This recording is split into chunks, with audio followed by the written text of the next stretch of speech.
দর্শক, আমি আজ এসেছি কুড়িগ্রাম সদর উপজেলার সন্ন্যাসী গ্রামে। এখানে একজন কৃষক লাউ চাষ করেছে। আপনারা দেখেন, উনি বেশ যত্ন সহকারে লাউয়ের জমি পরিচর্যা করতে ব্যস্ত আছেন।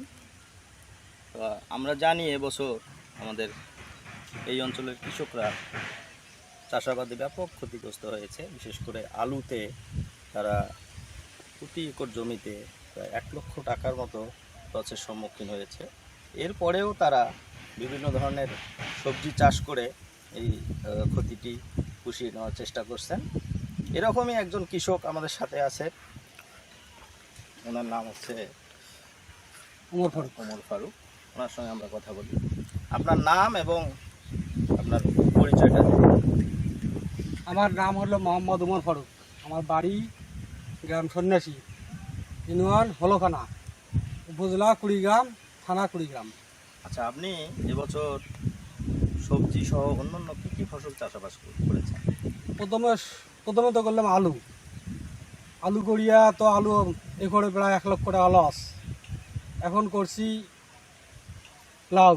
লাউ নিজে নিজে পরিচর্যা করেছি। যে আলু যেটা আমার লস হয়েছে, ওই লস যেটা হয়েছে, এটা তো আমার আর লস পোষার মতো উপায় নেই। এখন লাউয়ের ক্ষেত করছি, নিজে পরিচর্যা করবে লাগছি। মানে শ্রমিক নেওয়ারও পয়সা না, শ্রমিক নেওয়ার, লেবার নেওয়ারও পয়সা নেই। নিজে নিজেই শ্রম দিতেছি। এখন এই লাউয়েরও বাজার যে কী হবে, আল্লাহ ভরসা। আচ্ছা, এই লাউ ক্ষেত্রে যদি আপনার এই লাউ খেতেও যদি আপনি লসের সম্মুখীন হন, তারপরে আপনারা কিভাবে? তারপরে তো আমার জীবনযাপন করবে গেলে লেবারই নাম দিতে হবে, তাছাড়া আর কোনো লাইনে চলে যাওয়া, শ্রমিকের লাইনে চলে যাওয়া হবে, তাছাড়া উপায় নেই। আসলে দর্শক, আমাদের এই অঞ্চলে সবাই প্রায় কৃষিজীবী।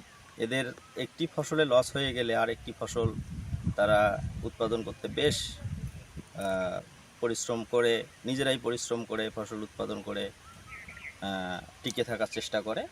তো আমরা তাদেরকে যদি আমরা সঠিক বাজার মূল্য না দেই ফসলের, তারা কিন্তু পরবর্তীতে প্রায় অন্য কাজে চলে যায়, আর কৃষিকাজ করতে চায় না।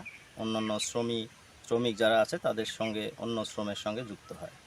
তাই সরকারের কাছে আমাদের একটাই আবেদন, কৃষকদের আবেদন, অন্তত কৃষি পণ্যের যেন সঠিক দাম একটা নির্ধারণ করে দেয় এবং বাজার মূল্য তারা পায় এবং কৃষিতে সামান্য হলেও তারা লাভের মুখ দেখতে পারে।